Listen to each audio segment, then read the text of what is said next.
Smith, the AVP of Enterprise Contact Center and Access at INOVA.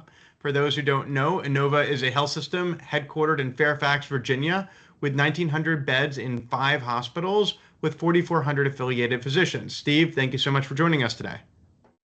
Pleasure to join you. So we have some interesting topics to cover. Today we're going to talk about the artificial intelligence digital assistant that has been implemented at INOVA for a few different use cases. We're going to touch upon workforce management, and I believe Epic has just released a new CRM called Cheers that is now live at INOVA, and we're going to talk about how that assists your team and your providers in being more proactive in the patient journey. Sound good, Steve? Absolutely. Glad to be with you, Jordan. Looking forward to the conversation. Thanks. So I understand that you're using this AI digital assistant to build out a new phone system. And I'd love to hear the story about kind of where you were, who decided that there was, what the problem was, and then how you came upon AI digital assistant as the solution. And then we can get into how that's been implemented. Sure. So, we've heard loud and clear from our patients that they're trying to access our system in a more highly efficient way, and in the addition to doing various scheduling, open scheduling, ticket scheduling, my chart scheduling, which is kind of the standard fare, we really had a need to provide patients more self-service and more autonomy when they call us, and be able to provide them options to self-service, whether it's scheduling, cancellation, rescheduling, make medication refills in a more automated way. And so last December, we went live with a new phone system. NICE is the phone system, and it's powered by Hyro, which is the digital assistant. The other work case was that we had a tremendous amount of just transfer calls, right, where patients get transferred from department to department, and that was really becoming troublesome. So the intent, again, is to allow the patients to interact with the digital assistant, let them speak their responses, and get them routed to the correct, appropriate destination without kind of going from department to department. And so that's been the impetus for this. So it sounds like there were 2 main KPIs for success. One was more efficient delivery of services and responsiveness to whatever the patient was trying to do, be it scheduling, rescheduling, medication refill. And the second was a diminishment of the burden on your team and trying to pick that up with the AI digital assistant. Is that right? Exactly right. Exactly. Reduce calls into the contact center and be able to allow patients to navigate their own journey more efficiently with the digital assistant. Got it. And I would just add that we rolled out in December, and we've seen immediate gains, whether that's successfully routed calls where the patient interacts with the digital assistant, states their intention, and we're able to route those calls efficiently upwards of 80% across the organization. So, we're exceeding expectation in terms of efficiency and getting calls routed to the appropriate destination based on what's spoken. In the event that the digital assistant can't connect with the patient, it still defaults to our call center. So, they're still going to get serviced. It just won't get that automation. There's just a backstop with the contact center. Got it. So do you have any metrics on what the average number of transfers were before you implemented this versus now, or what the length of the average call was before versus now, or any other sort of specific indicators of these gains? Well, I will tell you that when we compared January 24 to January 25, so January 24 with the old phone system to January 25 with the new phone system, we were able to reduce about 50,000 phone calls across the board. And also, to your point, we were average handle time went from about 7 or 8 minutes to about 5 or about 6 minutes, a little under 6 minutes. In the same time, we had more scheduling encounters year over year. So with the new phone system, less calls, but yet more scheduling encounters. So really a win-win across the board. In terms of transfer rate, that's gone. We've reduced that by about 9% so far. We're still working through. We're not fully baked in with the go live, but from what we do have with the digital assistant, we currently also have cancellation, patients being able to cancel their appointment, confirm their appointment, and reschedule their appointment. We just don't have some additional add-ons, but those will be coming here in the very short term. So some of our listeners to Healthy Data Podcast will be wondering, all right, we also have trouble with patients having to be transferred too many times and our call centers are overwhelmed. And this sounds kind of familiar, it's resonating with me. But I've looked at solutions in the past and they're expensive, they're difficult to implement, the rollout is rocky, there's some hiccups. Can you talk about the time to implement, or how, if you did it in-house or you referred it out, if there were any problems with rollout, or if everything's just smooth and our listeners should just jump in and go right ahead with trying to replicate your success?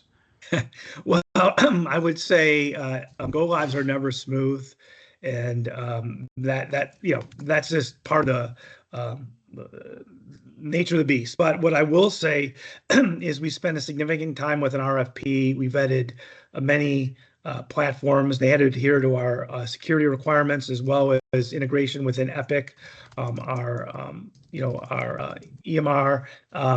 And so those were kind of the qualifications. In terms of advice, we certainly having dedicated resources from the vendor, I think, is paramount. Having clear timelines and ramifications if those timelines aren't being met, and having a really strong project manager is essential. As I said, it wasn't perfect. Was it less than a year, would you say? Was it implementation less than a year, or 6 months, or a year and a half? What was it? I'd say upwards of a year. Okay. And then once I know that since we're on the topic of AI, and then we'll switch to the other use case in a moment, but on this topic of Gen AI, there's been a lot of discussion around the country with ambient listening and integrating voice data directly into the EHR. I'm wondering if your AI digital assistant in any way enables extraction of anything communicated by a patient over the phone through voice, and if that can be converted into discrete data elements in any place, as sometimes happens with a chatbot, or is that still kind of a future milestone? So we're about to roll out next week, as a matter of fact, workforce management, which will have ambient listening, and we will be able to extract what's said and what's not said. So, for example, we have a KPI, and we really focus on demographic validation within the scheduling process. And so there's certain things that we would expect our agents to ask within the construct of the call, and we'll be able to pull calls and identify individuals that aren't saying the appropriate or omitting part of the demographic validation. So we're going to be able to really drill down on who's saying it and who's not, and then get the calls and have them listen to that. So a QA process development, but also it's important for us to start the scheduling process off on the right foot. And so that's important part of demographic validation. I'm really excited about that ambient listening and that analytic coming down the pike. Now, I think there's something else that's interesting that you're doing with your AI digital assistant, which I think you referred to as Hero. You said that it's able to provide translation services to patients, and you said that providing better access to patients in the way they need care has been a priority. Tell me about that service. So the digital assistant is named Hyro, Hyro, and we are in the process of working through with the platform Meta, being able to attach that within the construct of the phone call with NICE. So and it's integrated through Hyro. So right now our translation service is a bit clunky, where patient needs translation services, our agent needs to put them on hold, call third-party vendor, create the conference call. Sometimes those calls drop. Of course, with a human, you don't always, you don't have like a standard, performance, right? Whereas some translators might be really good, some translators might not be as good. So we are in the process of building out with Meta a AI component to the phone call, where if a patient needs Spanish or what, we have like 50 or 60 different languages, that they'll make their declaration and they need assistance with translation. The bot will turn on, and then it will just be a seamless phone call with the scheduler, where we can take the transferring out of the equation. I think that will also certainly reduce average handle time with the call as well. So I'm really excited to see that get rolled out, probably towards the end of the year is what we would expect. That's excellent. I'm wondering, you're trying to make INOVA more responsive to patient needs, to make patient experiences better. I guess that would improve your HEDIS scores. Are there any other financial, clinical, or operational drivers to improve the patient experience with their encounter with the INOVA Health System? Well, we have a KPI of 12% online scheduling, and little by little over the course of the last few years, we've been improving. In this past year, we've eclipsed the 12% online scheduling. I think that's in large part because of all the changes we've made, whether through ticket scheduling and MyChart.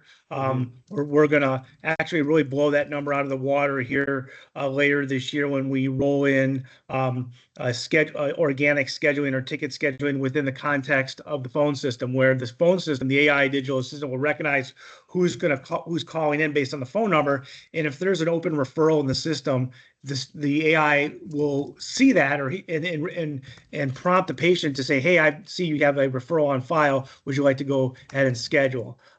So that, I think, is going to be really great. Our patients have told us that they want more access, and we've worked really, really hard to do that. And I think the proof is in the pudding, because recently we were recognized as the Press Ganey Hospital of the Year. In large part is because of our surveys with patient access and how we're doing. So it's really exciting to see that all the hard work is actually paying off. Got it. Excellent. I appreciate that. So you also said, we'll come back to workforce management, but on this topic of improving patient access, let's talk about Epic Cheers for a moment.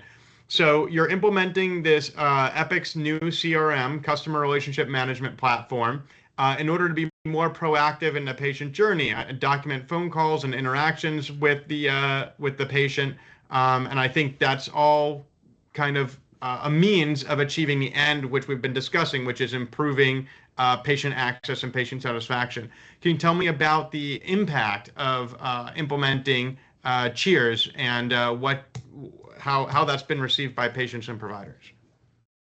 I think it's been received really well. So it's really kind of cool because the agents actually answer the phone call within the Cheers dashboard. So they don't have to go from platform to platform. They're actually, it's the nice phone system is integrated within the Cheers call hub. They're able, screen pops come up, so we actually can see when the patient's calling and who is calling in. So you already know who you're talking to, and so it really kind of expedites the validation process because that screen pops. And then every phone call is, if it's a clinical or a financial matter, we would expect our team members to create a CRM or document the phone call. So the next agent that may answer a call from that same patient, they'll be able to kind of see the timeline. Additionally, we're able to provide patients what we call next best actions. And so if something's like needs to be updated within the patient account, whether like their phone number is they need a cell phone, or their email needs to be updated, or their insurance is expired. That populates in the call hub. So our agents are prompted to ask the patient, hey, do you want to update your insurance? I see it's out of date. Or, hey, once a year we ask patients about their communication preferences and how they'd like to be communicated, whether it's phone, text, email, all the above. And so the next best actions prompts our agents to be more proactive within the context of the phone call, and then ultimately making the experience for the patient more seamless, and possibly even reducing follow-up phone calls for them to call back and update the account or provide or get guidance on how to do so. So I'm hearing that Cheers is useful for improving data integrity. You said it's expediting the validation process. I heard there's a lot of business reasons that Cheers is providing value to INOVA, like prompting the patient to update their insurance information or their contact information. I'm wondering if there's any clinical benefits to Cheers. For example, if Epic fires a best practice advisory to a provider that this person's A1C was elevated, and maybe they need to make an appointment to see if their feet are swollen and they need to come in for their diabetes management, or if there's other chronic disease management.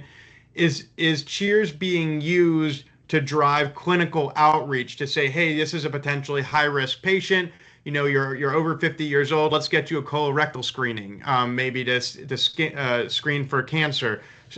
What are the clinical implications for Cheers, if any?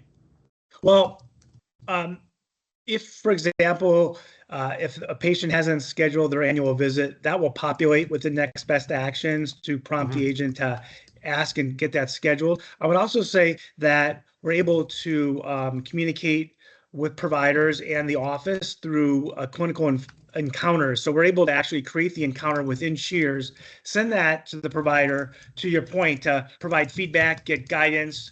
If a patient needs to follow up with the provider, we're able to generate messages from the Cheers platform directly to the provider or the provider's assistant. Got it. And so are call agents the only ones using the Cheers platform, or are case managers also using it? Right now, we've just rolled it out to our call center agents. We have talked about rolling it out further within the organization, but that's to be determined. Got it. Okay. And has it been helpful in acquiring and retaining patients and preventing patients from leaking to competitors in the region? It has. We're actually about to roll out campaigns within Cheers where we can send out, based on their communication preferences, follow-ups on orders that need to be fulfilled. If they have a follow-up appointment they need to schedule, if for patients in need, or they have transportation services needs, we can pull data and actually create a campaign for folks that might be at risk, and we can provide services for that. So really excited to do that. And to your point, I don't have like raw data in terms of how many patients we've acquired, but I would say is once we start utilizing the campaigns feature, we will be able to see data in terms of how successful the campaign was. So that's going to be coming later this year, and I think that's going to really be a big impact. I'd like to transition to the final topic that we're going to cover in this podcast episode. You did allude to it earlier, and of course, I'm talking about your recent go live with a workforce management platform, or actually, sorry, you're going live with it next week in mid-May. There are a few goals that you had associated with it. You're looking to forecast staffing. There's a few other goals you mentioned. Could you talk about the implications of, I guess, the motivations, let's start with, of why you implemented this new workforce management tool and what you're hoping to achieve? Sure. So first, just day-to-day interim management of the team to see exactly where team members are doing according to our KPIs. All that data will be populated within the manager dashboard, and as well as the agents will see how they're performing. So if they're expected to have an 80% availability rate, they will see exactly where they are. We have a real focus on eliminating calls under 1 minute, because without workforce management, it's hard to be proactive in terms of folks that are not adhering to our processes. So we'll be able to populate both within the agent dashboard and within the manager dashboard calls under a minute, and agents know that that is a real focus on our organization. So Sorry, just to drill into that for a second. yeah, If a patient calls and the call lasts less than a minute, does that mean it was a mistake or that they were dropped, or does it mean that this could have been taken care of on my chart? What's the thought process there? I'd say a couple things. One, it could be a mistake. Two, was it someone, quite frankly, trying to avoid work and game the system? When we don't have tools like workforce management to proactively manage the team in real time, in any call center, there's always folks that are looking to, not answer calls, and we've identified that as an area that we need to focus on a little bit more deeply. So now with this new workforce management, we'll be able to see who has, for example, the most calls within the day of 1 minute or less. Then we can go in and start drilling down and listening to those calls. And was it a technology issue for the agent, or were they actually trying to avoid calls? And we'll be able to root that out very quickly. Got it. So it's accountability in the call center. There could be call center agents who are intentionally dropping calls. Right. Yeah, we again, every call center, there's always folks that are kind of trying to game the system, and workforce management is going to allow us to be more proactive and get on top of that in real time. And so there's no way, quite frankly, to hide. And what we want is people to answer phone calls and work with our patients to provide them great service. The other thing in terms of workforce management is to be more proactive in terms of how we prepare for the day and the week based on historical call data. And we're going to be able to implement our payer platform Kronos within WFM. So we'll be able to see from historic data based on also who's taking PTO, what the week or the day ahead is going to look like. And then that will give the managers power to say, hey, it looks like next Wednesday, I'm going to be a little short staffed based on the fact that folks are on PTO. It's going to be a high number and volume. I'm going to need to maybe use some resources outside of my, my group. So we have a real focus on cross training and be able to use that in real time. And that's where the scheduling component and forecasting will come into play. So, Steve, we are approaching the end of the podcast episode, and there are a few more things I want to get in under our belt before we conclude. You mentioned ambient listening. Usually, when most people are thinking about ambient listening, you're thinking about a cell phone app in the clinical encounter with a provider standing there, and instead of typing on the computer, the app is kind of documenting a lot of the progress note for the patients directly into Epic. But here you're talking about ambient listening as a Gen AI solution for a call center. Can you talk about that use case? Because it's a little bit unique. Yeah, so this is going to be really, really cool. So we'll be able to track the context of the call, based on segmentation. So, for example, the system will recognize, for example, if the calls become combative and there's friction, and the manager will be able to see that in real time, and then they could potentially start listening to the call because they're seeing an alert that there's some friction on the call. They can actually jump into the call based on that. But we'll be able to be more proactive on de-escalating phone calls. And right now, and that's also going to hold our our team members accountable, because we want to work with patients, and every agent doesn't work as well with patients as the next one. So that getting that information in real time, when we can see based on what's being said that the conversation is kind of going off the rails a little bit, it will prompt the supervisor or manager to listen, possibly jump in, and then from a QA and development standpoint, we can pull all the calls that have those elevated metrics where that's occurring, and again, provide coaching development opportunities. And so it sounds like from a management perspective, there's a lot of value to be had here with keeping call center agents accountable. Is there any pushback from the call center agents themselves who say, this isn't going to help me, this is just going to help my boss kind of manage me? Are they seeing value here too? Well, here's how we approach that, is that we're in the business of answering phone calls and providing patients care and reducing pain and suffering. And if you are not on board on those values, and that's going to be a concern. So we know that most of our agents are doing really well and doing the right thing. But but the why and what we're telling our agents is we're going to find the folks that are bringing the team down, or the few bad apples, so to speak. That there's no place to hide, and we're here to provide patients a service. And if you're not here for that, with all due respect, I'm not sure you're a good fit on our team. So, that's, so again, it's been well received. Most of our agents do a phenomenal job and are here for the right reason. It's rooting out the folks that are trying to game the system and bringing this, bringing more work to the folks that are doing the right thing.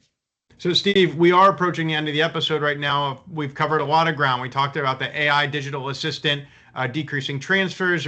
We talked about routing to the right position, automatically taking care of med refills and scheduling. We discussed the AI digital assistant helping with translation, again, reducing hold time, drop calls, transfers. We talked about workforce management in order to, again, improve the patient experience when they do call in. And we also discussed the Cheers CRM, which is, again, to be proactive with the patient. All of this is a very patient-centric approach. I think that's what's motivating all the topics we discuss. Can you leave our listeners with a parting thought about if they would like to make their organization more patient-centric and improve their patient satisfaction scores, what message would you have for them? That the healthcare industry is obviously behind in terms of like the Amazons or the airline industry, in terms of being proactive with technology, quite frankly. But that's the norm now, that customers want to handle things within their phone, don't necessarily need to want to speak to a live person. And it's an incumbent on us as healthcare leaders to meet patients where they're at and give them the ability and provide them technology to access our system and access our system at a high level. Because if we don't, we have potential leakage, and they will find another health system that does have that technology and provides them that service. Thank you. I appreciate that. For our listeners, this has been Steve Smith, the AVP of Enterprise Contact Center and Access at INOVA Healthcare Delivery System. Steve, I'd like to thank you so much for joining us today. Jordan, it was my pleasure. I hope you have a great day.